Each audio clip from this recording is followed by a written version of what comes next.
Hello students, Michael Sanchez, violin teacher here. Hope you guys are having a good evening. Today we're going to be talking about some tips related to how to play the violin properly as a beginner. So hopefully you guys out there are people that are interested in improving your skills or maybe even starting to play the violin. There's lots of really fun things related to starting the violin and playing music. So today we're going to go through some of the things that are really important to do properly when you first start. I have with us actually a beginner violinist, Troy. How you doing, Troy? You have to unmute yourself. Yeah. There you go. Hey, everyone. How you doing today? I'm fine, thanks. Good. How long have you been playing for, Troy? I started playing November of last year, 2014, and Okay. I've gotten considerably better than I was. Very cool. What made you decide to start playing the violin?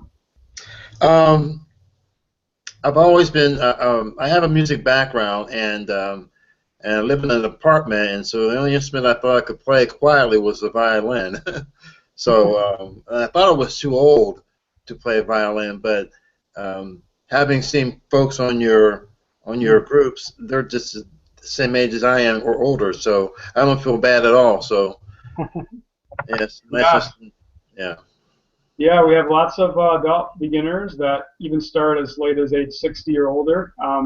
At one point, I actually even had a student that was 89 years old that started playing and taking lessons with me. That's good. yeah, bless his heart. So that really shows that you can literally start playing the violin or any instrument really at any age. So yeah. So that's you look very young. And I have some disabilities, so this is the only instrument I can really play that I'm able to play. So cool. Well, I appreciate you joining us. Cool. So I wanted to maybe start things by just giving you guys some insight about violin technique and just how it's really important to really make sure you guys are paying attention to some of the fundamentals related to the violin. So a lot of people, when they start learning, they tend to just kind of want to pick up the violin and just kind of play it. But unfortunately, and you'll find this out really fast if you try to learn, it is not that easy. It definitely takes some skills of what you're doing in the left hand as well as what you're doing in the right hand. So the biggest thing is just understanding that playing the violin is just, it's like creating a painting. It's like you have to just have your fingers working exactly the right way to where you're not grabbing a paintbrush like this and trying to paint like this, right? You're grabbing it with the tips of your fingers and you're trying just to do just the right things to make the right sounds. So with the left hand, it's so important that you have your hand high enough and that you're just using your fingers to find the notes. I find quite often that students tend to grab the instrument kind of however they want to, with like their whole hand and just kind of try to put fingers where they should go. But it's so important that you have your hand high enough and that you just let your fingers fall down. That's going to allow you to play really fast and also be accurate. Being that the violin is fretless, that means that you have to put your finger in the exact right spot, otherwise it's going to be a little bit off. So the difference between putting your finger here and putting it here is actually different. Sorry for the bad news. Some of you guys didn't know that. The difference, like with the guitar, is that you have like room to put your finger if you put your finger anywhere in between a fret, it creates the same sound. On the violin, unfortunately, you don't have that luxury. But the nice thing is that if you do have good fundamentals, and that's what I really stress for beginners, it's not as hard as it would be as if you didn't pay attention to fundamentals. Because basically, once you have your hand in that proper position, then it's just muscle memory of where to basically let your fingers fall. But if your hand is like out here one time, and then it's like here one time, maybe it's low another time, then you're just going to have a really hard time being accurate where the fingers are going. So basically, my tip to you guys is to really pay attention to how you're setting up your left hand, as that's going to make a huge difference in how you play in tune and ultimately how you sound. All right, so let's talk just a little bit about the right hand. So really important, some of you beginners out there, to make sure that you're holding the bow just the right way. As you can see, my fingers are curved. My fingers aren't straight. I see all the time beginners hold the bow like this. You see how straight my pinky is? And then you see how my thumb is bent like this? My thumb should actually be more like this when I'm playing, because this basically means that my thumb is relaxed. When my fingers are stiff, it might feel like you have more control of the bow, but actually what's going to happen is it's going to make your violin sound like this, which we obviously don't want. So the stiffer your fingers are, the more crunchier and scratchier your sound's going to be. So it's so important that we don't put pressure up against the bow with the pinky. So this is incorrect. This is correct. We don't put pressure up against the bow with the thumb. We curve that. And a lot of you guys might think you're doing this properly, but most people don't until I really emphasize it and even grab their thumb right here to make sure there's no tension right here. So if there's tension right there, that's when I would say, nope, your thumb's not curved enough. So try to just have your thumb right on the very edge of the bow. Don't shove it like really far into the bow to hold it. Have it just on the very edge so that you're not pressing up against it easily. You can still press against it if you're on the tip, but it kind of helps a little bit. So that's how it should look. And then the other fingers are just kind of resting over the top. They should never be pressing against the bow. It also is going to cause a similar problem. They should just be hanging over the top, and they help us with balance. Okay? All right, so I wanted to do a little demonstration just to show you guys, though, that holding the bow and putting fingers in the right spot is one thing, but actually applying the proper muscles is what's really important. Okay? So to show you this concept, what I'm going to do is I'm going to hold the bow the absolute worst way possible, grabbing it like this. So I'm holding it as tight as I can with my fist. You would think that it would be impossible for me to get a good sound, right?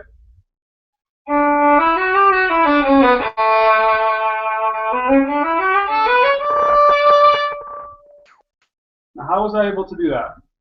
The reason is because it's not all about the exact placement of my fingers. It's actually, the most important thing is actually how I'm pressing or grabbing in the front as far as here.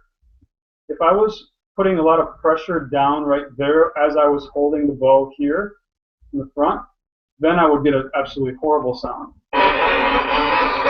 Okay? So, but as I'm holding it like this, I'm not pressing here. I'm just kind of loose. So when you're holding the bow, the reason why we're holding it this way is so that you can actually be loose with the front of the hand to guide the bow here. But technically, it's not all about where you place the fingers. That just helps you to get where you need to go as far as get the right pressure into the bow. But the key is exactly how you're not pressing up against the bow as you're playing. So at any point while I was doing this, you could still grab the bow from me very easily.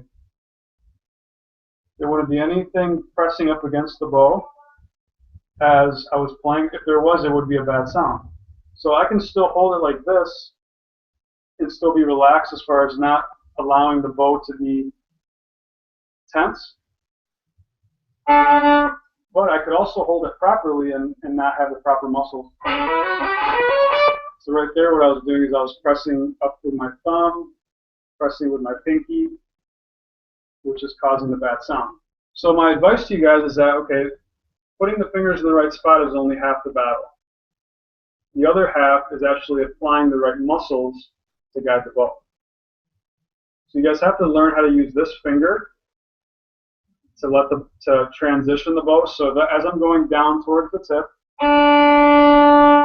as I'm here, I have to use the proper muscles to get my bow back to go up bow. And basically what I'm trying to use is my index to get the bow back. If I decide to use my big muscles to get the bow back, I'm going to get a bow bounce. Okay? So right here I'm using my small muscles and I'm going to bend my wrist like that, and then I'm going to use the index again to bring it down.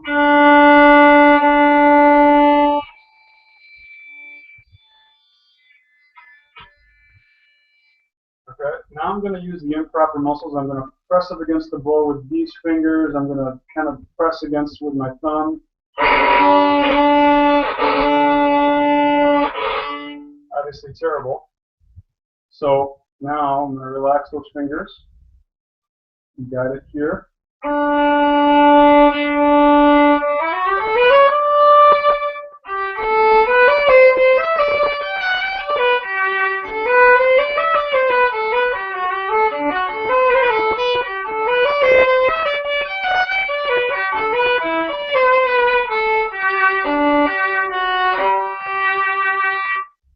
Like that.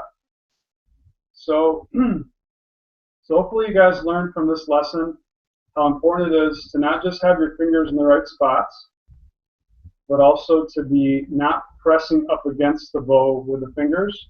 That's what causes bad sounds. So very important to work on that. There's a ton of drills that we can do. One, for example, would be to take your bow, set it on the strings, and just try to practice what I call the index drill. This is basically where we press down into the stick, trying to practice the pressure of putting the bow into the hair, like this. What we don't want to do with this is we don't want the stick to rock. We want the stick to come down to the hair. I'm sorry, we don't want the hair to rock. See how the hair is not doing this right now? I want the stick to come down to the hair. We can do that in different spots. Okay, do you guys see how the hair is not rocking right now? This is the exact pressure that I need as I'm pulling the bow back and forth. I need to have that pressure to get clean sound, a clean sound when transitioning. And I'm working on it right now. This would be incorrect. So this would be me using my big muscles. See that? This would cause this sound.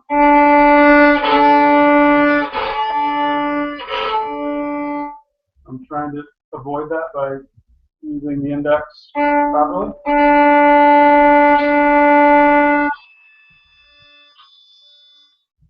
Like that. All right, so maybe I could take some questions related to anything I've talked about so far.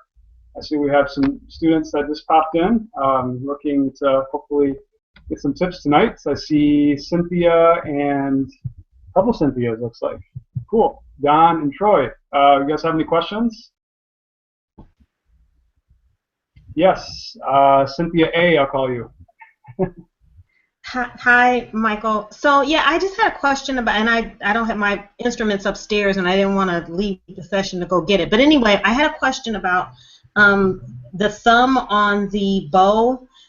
Does it have to be like, I don't know what the little lip part on the inside of the bow is called. Does it have to be on that, or can it be like just ahead of that? Because I have found that it's more comfortable for me to have my thumb just in front of that little lip part. So, I mean, and just recently I've gotten relaxed with my hand, but that seems to be the natural, comfortable position for me. So is that okay?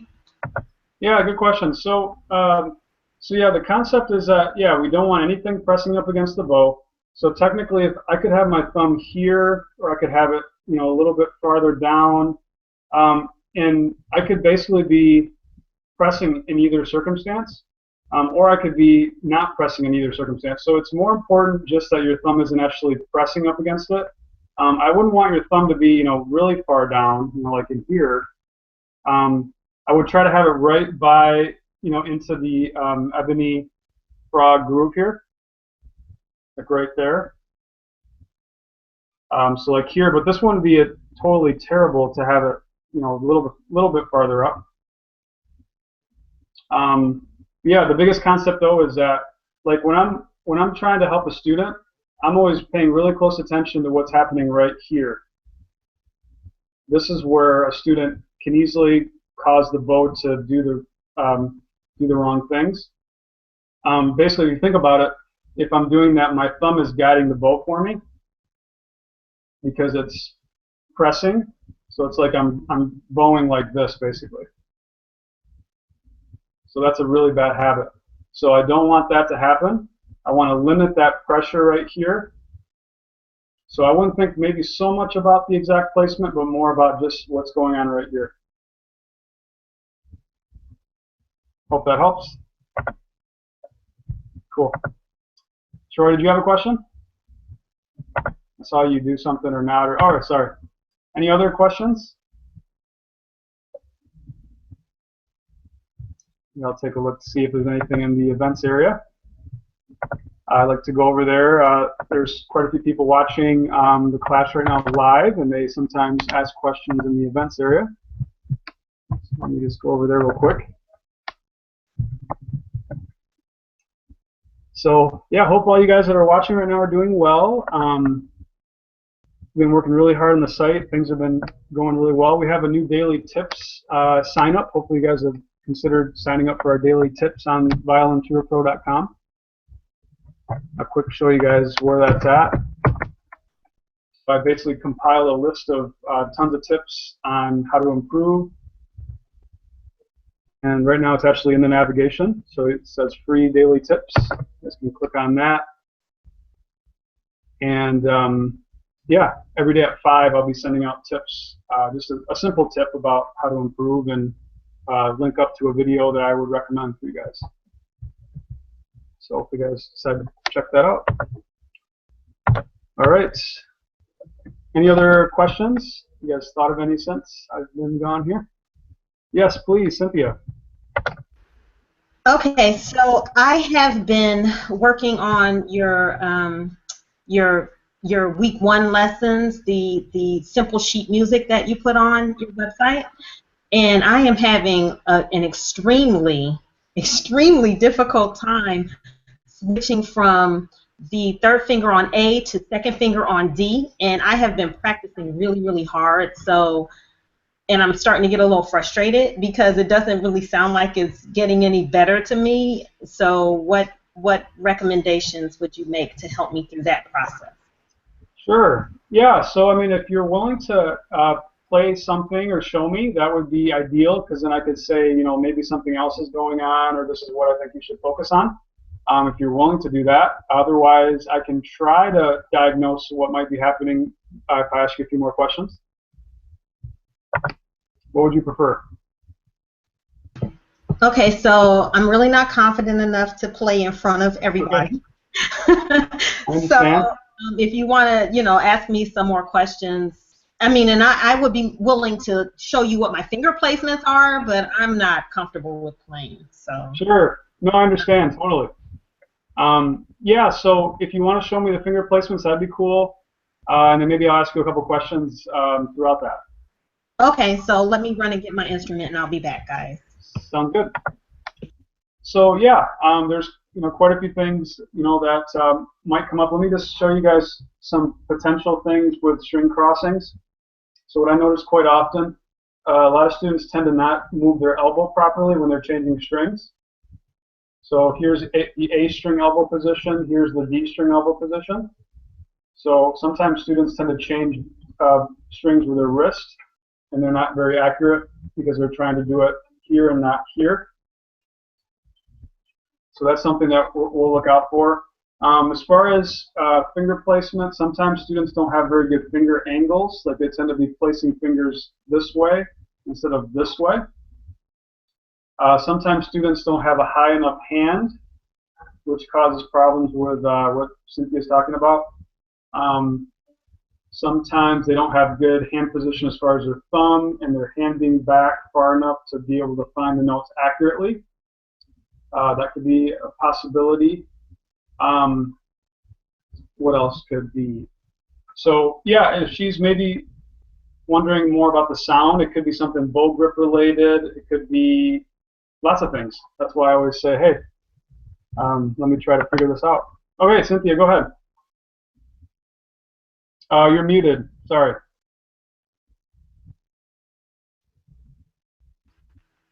There you go. Cool. All right. So maybe if you want to back up just a little bit, then I can actually see kind of more overall. You're not. Oh, you're kind of up against the wall. Sorry. Cool. Yes, absolutely. Okay, and so if I could, can I show you my bow hold? Yeah. So Cool. So I didn't know if you could see where my thumb is. That's what I was concerned about because it's not on this little black thing, but it's like right up against it. If you can see. Yep, I see that. Yeah, so if you like, I can give you some tips on bow hold now or later. Either way, what would you like to start with? Now is good. Okay. So yeah, and this relates to what I was talking about earlier a bit. So your fingers are a little bit high. You see how the difference between this and this? Mm-hmm. So when I see a student holding the bow more like this tells me that there's a little bit of you relying on everything to kind of guide the bow, like the tips of your fingers, instead of just letting them kind of hang over the top. Okay. You're going to feel like you have less control of the bow when that happens. My suggestion would be to focus on the index finger being this far over the stick. Try not to let it be here. That kind of promotes my fingers more towards the top of the bow. Mm-hmm. So try to have it here, and then just let your other fingers just kind of fall, and then have your pinky on top. Let's take a look. Okay, that's much better. Good job. Yeah, that's great. Try to let your pinky be more curved, so you're a little bit like this, and that can actually cause the tension that we talked about earlier. So try to have it more like this, which also is going to make it feel like you have less control of the bow. Yes, it does, and Yeah. that's the hard part because I feel like I'm going to drop it. Yeah. So what I suggest to you guys out there is, when you're adjusting your bow hold, I would do it as your bow is actually on the instrument. The reason for that is that the violin is actually supporting the bow for us, right? That support is actually what's going to help you feel better about that change, Cynthia. Yes. As you're playing, even when you're at the tip, the violin is supporting the bow for you. Right. There's no need to have extra grab or have that pinky stilted. Got it. Got Cool. it. Awesome. All right, let's take a look at the left hand a bit. You don't have to play. Just pretend like you're playing. Okay. So here. Sure. Yeah, if you want to just pretend or whatever. Yep. Yeah. So you're having trouble going from the D3 to the A2 or the other way around? The A3 to the D2. Okay. And back. Yeah. So like from here to here to here and then back here. Okay. And, Good. and Go ahead and maybe you can take the bow out of your hands and just kind of pretend like you're playing and actually do the change. I just want to see how you transition between those two notes. Pretend like you're playing. Okay. Okay. All right. Nice. So are you finding just the sound isn't quite right, or it's yeah? Tell me what you're dealing with. so well, I put the stickers on to help me with that because I tried to do it with the stickers and it just wasn't working. So I think the sound is okay for the most part, but I'm like, I can't get one string. It's like I'm hitting all the strings, and every now and then I'll get that screech, of which I think I've diagnosed now from me holding the bow too tightly or using the wrong muscles. But that's what's going on. Primarily the hitting the strings. I'm not able to cleanly switch. Sure. Okay. Yeah. So I think the bow hold will definitely help. Your left hand is pretty good. It could definitely be higher. So I would suggest the change from having the hand about here to having it about here. So you want it to where your hand is touching the fingerboard about right where this crack is in the hand. Mm-hmm. So right now you're about here. It's going to feel unnecessary, but it's really going to help you be able to find notes quickly, especially later on. Your angles are about here. They should be farther back. So also try to have that hand farther back a little bit. Okay. So the 4 steps: step 1, the thumb; step 2, the hand back; step 3, the hand high; turn, drop. Mm-hmm. So those 4 steps. Okay. But I think what you're mentioning issues with hitting with your strings, right? Yes. Okay. So that's going to be mostly an issue with what the elbow is doing, the right elbow. So when you're on the D string, your elbow should be this high. Okay. When you go to the A string, it drops down to here. And you notice that I'm not changing my wrist at all as I'm changing strings? That's going to help you build accuracy and exactly how far to go to not hit other strings. Okay. So it might be where you're going too far or you're not being quite accurate with the right elbow. So I would just work on open strings and try to focus on the right elbow.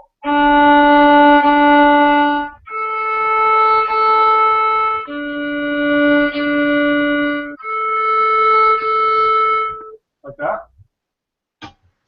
Okay. Make sure you bend the wrist as you're doing that. And pivot. I'll give you an analogy. So have you ever driven a stick? In a car? Driven a stick? If not, that's okay. You're muted. Okay. Okay, so switching, crossing strings is similar to driving a stick in that you have to do the shift first before you can actually start moving the bow or start accelerating. So you want to get this done first, shift gears first, then start moving. What I see quite often is that students, what they do is that they shift and move at the same time. Okay? So you have to do those things separately. You have to do, but it's done in a split second, right? So that obviously you have to do it quick. So you're going shift, then start, shift, then start. But don't do this.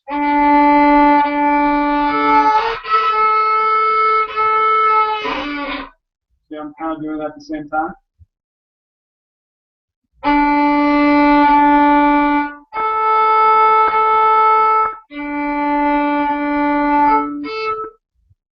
Like that. So yeah, think more about the right elbow.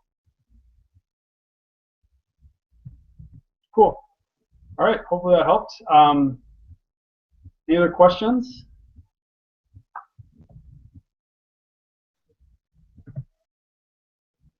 We have about 8 viewers right now, looks like. Feel free, anybody that's in the class or in the events page, to ask a question. Sure, I can't tell if you're itching your head or if you have a question, you raise your hand. All right, let me go see the events page real quick. Julianne says, what suggestions do you have for practicing with the bow so that the bowing is straight and not going to all different sides when doing a bow stroke? Yeah, good question. So yeah, as far as keeping the bow straight, what I suggest you guys do is work on practicing the violin in front of a mirror. It's going to help you to really see if your bow is either going straight or if it's starting to get crooked. I find quite often that students start to get crooked as they start to get towards the tip. So basically what that means is that their arm is starting to come out too much towards the end instead of extending. So think of, as you're playing the violin to the very tip, think of it more like a punching motion, extension motion. It's not a full arm motion. It's just letting it out And then as you come back, you bend the wrist. Okay, that's going to help you keep the bow straighter.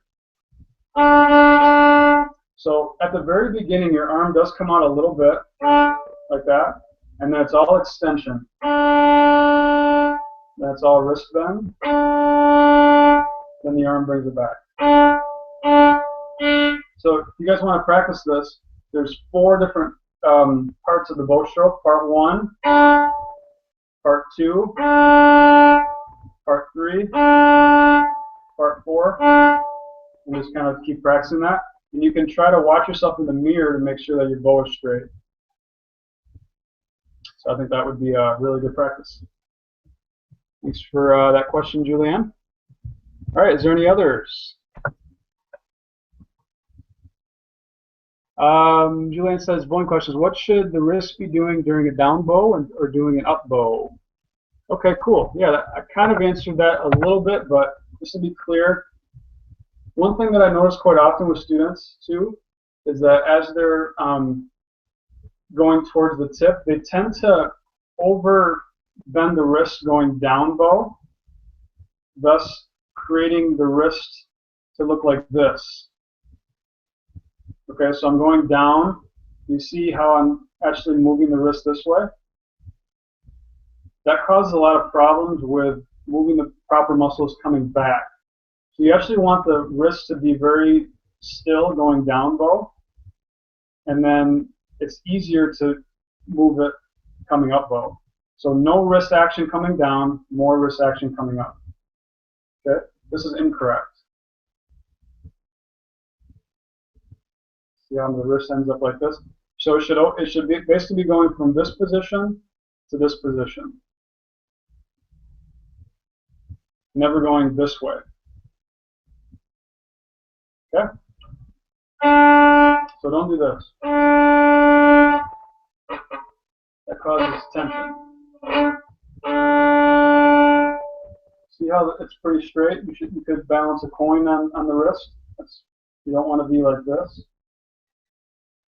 And then it's easier to bend it coming up. Great. Any other questions?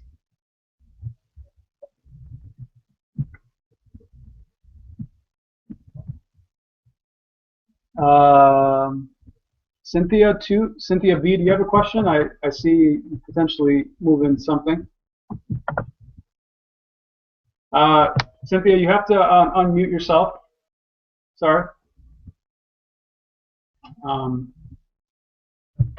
Should be a button at the top of the screen that allows you to unmute yourself, unless your audio isn't working. If that's the case, you could ask a text question, and I should be able to answer it. I'll be listening out for you. Let's see if I can find any other questions in the time being.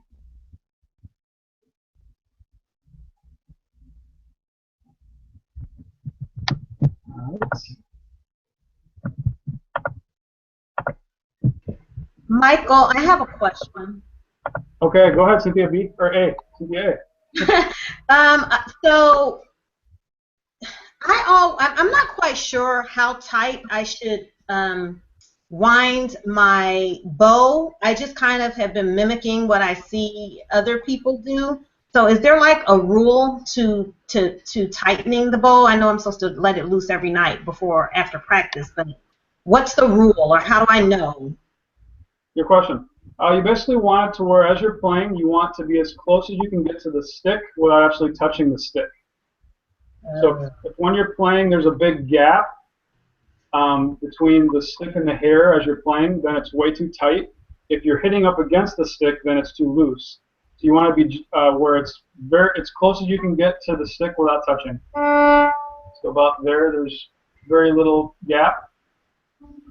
This would be too tight. Some people say do the pinky, where it's like it needs to be about the size of what your pinky is, but everybody's pinky is a different size, so. Okay. That's the best way to explain it. Thank you. I'll play around with it, but that is helpful because I never had a clue. I would just look at other people's bows and say, hey, that looks right. So that's helpful. Thank you. You're welcome. Cynthia B, did you happen to figure out the audio? No? Okay. Do you want to post a text question? All you got to do is click the little button, little chat button, and then just say your question. I'll look out for that. All right.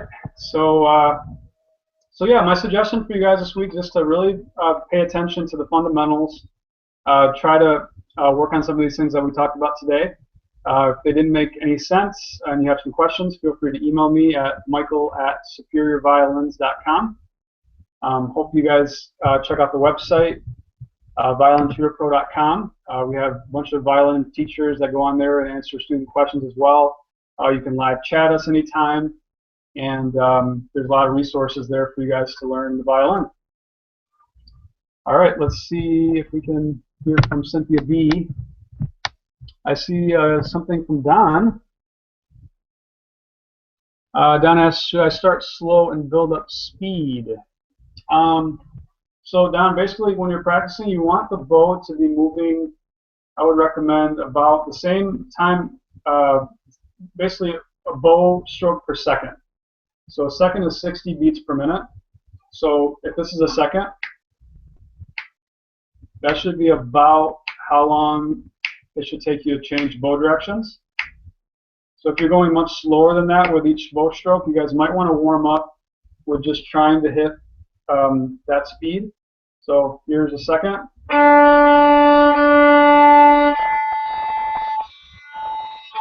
What you don't want to do is you don't want to practice using very little bow and try to hit that speed. You don't want to do this. You want to work on using the whole bow. That's going to allow you to play a lot of different techniques later on.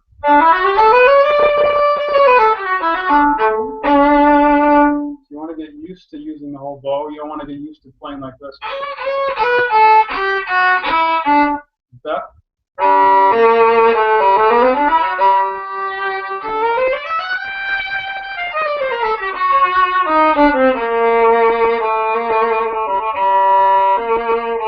So yeah, about once every second.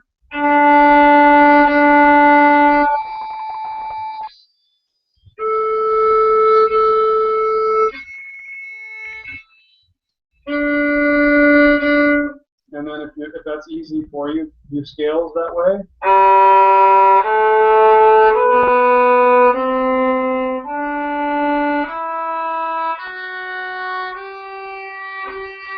So on.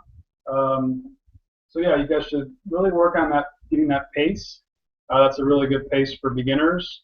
Eventually, you go even faster than that in some instances, but I think that's a good place to start. Great. Any other questions? I did not see your question, Cynthia B. I'm so sorry we didn't get to answer it. Please email me at michael@superiorviolins.com. I'd love to answer the question for you. So sorry about that. Maybe it's on the events page. I'll just quick go check. So I'm sure next time we'll answer your question. All right. Well, thank you guys all for joining. Next class is going to be Wednesday at 9. I'm going to be actually teaching you guys how to play You Raise Me Up. So.